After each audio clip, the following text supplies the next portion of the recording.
Welcome back to the Beautifully Minded channel.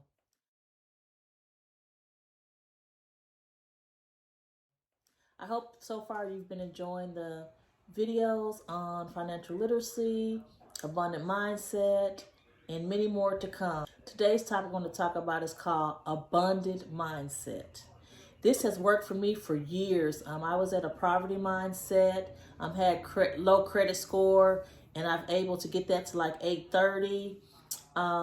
I've traveled the world and just made my life rich with experiences and not so much of material items. Abundant mindset. You have to do more. You have to work harder to get what you want.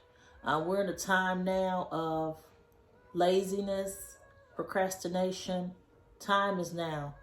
I waited several years thinking, oh, I have to, for the perfect conditions. If you want what you want, you have to just go for it now. Don't wait. There's no such thing as perfect conditions. Just go for what you want.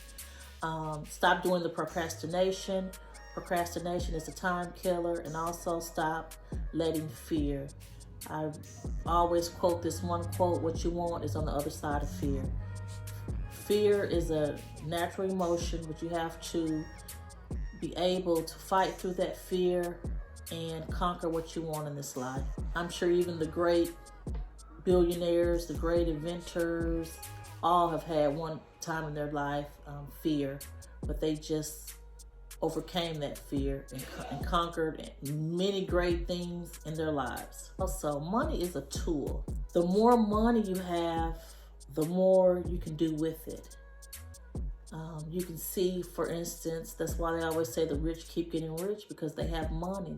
It's a tool. It's a tool for investment. It's a tool for better quality of life. And if you see that you don't have money, then you have to create that. And that one way to create that is to increase your income. See where your talents are. We all have talents. We all have transferable skills that you wouldn't even realize that could get you that next job, to make you that extra 30,000, 50,000. Households don't talk about money.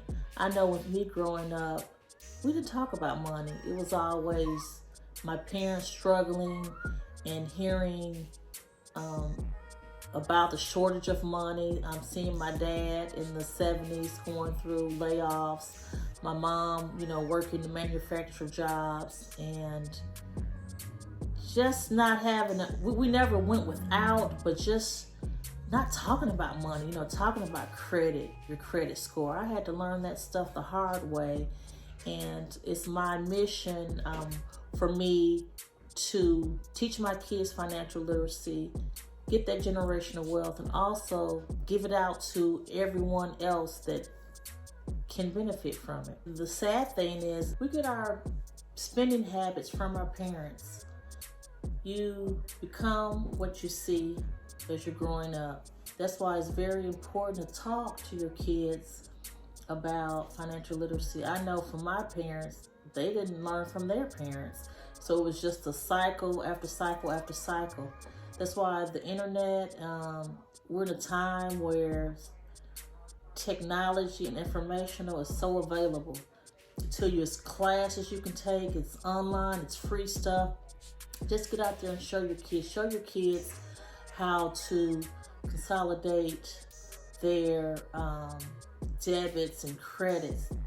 If you don't have a ledger like we used to do with the checking book, it's always the online. Let them see you pay bills. Show them how you even do your bills. I know for me, I have a planner that I get, and I just I do it the old-fashioned way. I know I can use online tools, but I just have a planner and I put my due dates. Also, if you have credit cards, it's very vital, and I'll talk about that probably later on other videos on your statement date. That's so critical. Your statement date versus your due date. All that stuff is so critical. And I think just family need to talk about it. And also, to me, it needs to be in the school, especially when you're in high school, about financial literacy. Just how to do the basic things. Kids don't even know how to do the basic things, again, like balancing their checking account, their savings account, know about investments, even know how to change a tire. So many, especially young men, that don't even know how to change a tire. My husband had to it was some kids stranded on the road. They had a flat tire, had no clue on how to change a tire. So that, to me, falls on the families. And if there's single parents, I know it's a lot of single female households, that's where we need to have mentors for our sons, and or schools need to also have those type of courses, you know, just basic life courses, because that's very, very, very critical. People operate on a mindset of scarcity, a poverty mindset. If you can just change your thinking, your behavior on mindset, money won't be a scarcity. I know that's easier said than done. I've been there where I didn't make hardly nothing, you know. I had more going out than coming in. But when I started to shift my mindset, shift my behavior, do self-education, that's so important. When I started just wanting to change my life, that's where the change came. Now, I'm not saying that it's going to be overnight. You know, everything takes time. But you just gotta just see yourself, vision your outcome. Always be accustomed to having money. I do this little thing for myself. I usually just put maybe $20 just in my purse. Don't touch it. Don't touch it for nothing. Just you know, have that familiarity with just having money, just being accustomed to it. Just you know, seeing yourself. You got to vision what you see in your future. You see your faith comes into play. You have to activate your faith. You can say what you want again forever and ever, but you never put action to it, it'll never come to pass. And also, don't be afraid to fail. I feel like people just want a real quick way to get rich and not put in the work. It takes work. I've read several books on changing my mindset. This just didn't come overnight for me. You know, I had to read books. I had to put in the time. I had to invest in myself. You know, we have to invest in ourselves. You don't know what that person had to go through. Hours of studying, even for their business, the hours that they put into their business, the time that they had to be away from their family, couldn't participate in family activities. You know, you got to work for what you want. You got to really put in the work. And I think now we don't want to put in the work. We want to get the quick, easy way to do it. It doesn't matter if you make a lot of money. It's what you do with it. For instance, there's doctors, believe it or not, that are broke. Try to keep up with the status quo, like living like the Joneses, living above, instead of investing, saving, you know, acquiring real estate. Don't think just because people make 6 figures plus or rich that they don't have money issues. Look at the NFL players.